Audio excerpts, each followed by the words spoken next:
Joining us now is Calvin Dark. He's a political analyst and strategist, as well as the principal and co-founder of RC Communications. Calvin, thank you for joining us.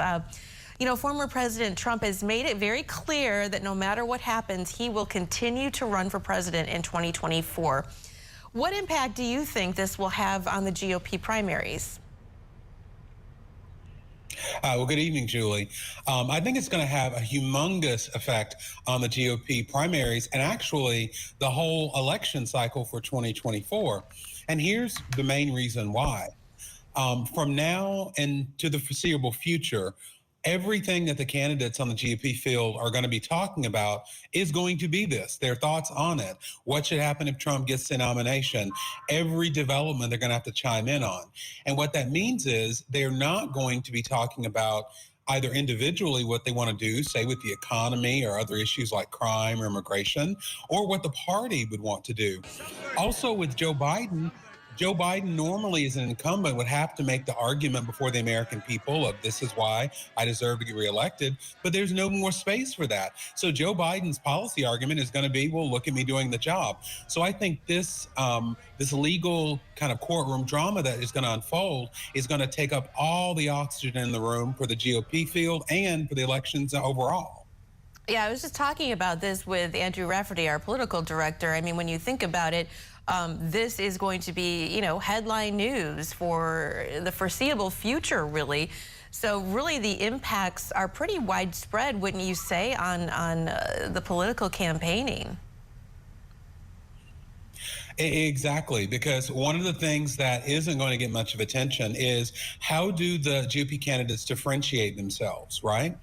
And one of the other things, too, is it doesn't just affect the candidates. Think about the Republican leaders, for example, who play a big role in the primary process. Their endorsement means a lot because it kind of says where they believe the party should go. But anything you're going to hear from them is going to be their thoughts on this or silence. So I think that's just another effect that we're going to see. Trump has his fair share of Republican supporters, but some others have actually broken ranks. Here's the former governor of Maryland, Larry Hogan, a Republican. Let's listen. It's very difficult for somebody to be a candidate for president and deal with, 37 counts, multiple indictments in multiple places, and potentially others, and while trying to campaign. I mean, it's just not what we want to see. It's not how we get back to winning again. So, Calvin, what do you expect to happen with the Republican Party as a whole, really, as the case moves forward? Well, I think what former Governor Hogan said is just makes sense. Regardless of how you feel about the indictment, this indictment or the other one, you want to put your best candidate forward in the general election, and a candidate who has at least 2 big legal trials that they're in the middle of cannot be that candidate. It's just not, people can't do that. They don't have the time to focus on the issues. But I think that what former Governor Hogan said doesn't represent what most Republicans want. And I think that the question Republicans are going to have to ask themselves is, what is our goal? Is our goal to support and show our loyalty to the former president from our party, or is our goal to win? Because if the goal is to win, they're going to have to really think closely about, is this the best person to go up against Joe Biden next November? Mm-hmm. Yeah, good point. Well, about half, 48% of Americans think that Trump should have been charged in this case. That's according to a recent poll. But 2/3, or 67% of Republicans, think he should not have been charged. So what does that really say about where voters stand right now? Well, I think that those numbers represent people in the Republican Party, voters who don't believe this is fair. It's the difference between the legal side and the political side. Politically, Trump is running for re-election, and so we can understand where those numbers are coming from. But what we have to keep in mind is that for the legal side, we should not want a legal system that depends one way or the other on the latest polls about what people think politically. So I think that the polls represent the loyalty to former President Trump, but I think we all need to step back and say that either way shouldn't influence how justice is tried and done in this country.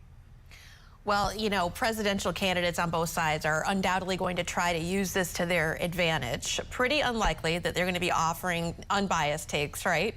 on this polarizing case. So we've already seen that the former president's polling, some of those polls have bumped up since this happened. What do you think some other factors, though, will be that 2024 voters will have to look at? They'll just have to. Well, I think, a lot has been made about Biden's age, for example. Yeah. Well, we have to think about the fact, I think it's this week, maybe even tomorrow, Trump gets a year older, a year closer to Biden's age. So I think that's going to be something. I also think, too, that, economy is always the biggest thing that's on voters' minds, Republican or Democrat, no matter what the year. And the economy, at least on paper, is getting better. And I think that it will be probably much better next November. So what's the message coming from Trump or whomever else in the Republican Party about what the priority is? Does it shift then to crime or immigration or any of the other issues?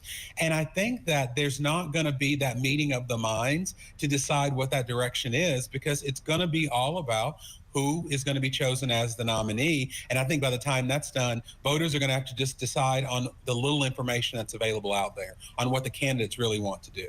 All right. Always a pleasure. Calvin Dark, political analyst and strategist. Thank you so much. Thank you.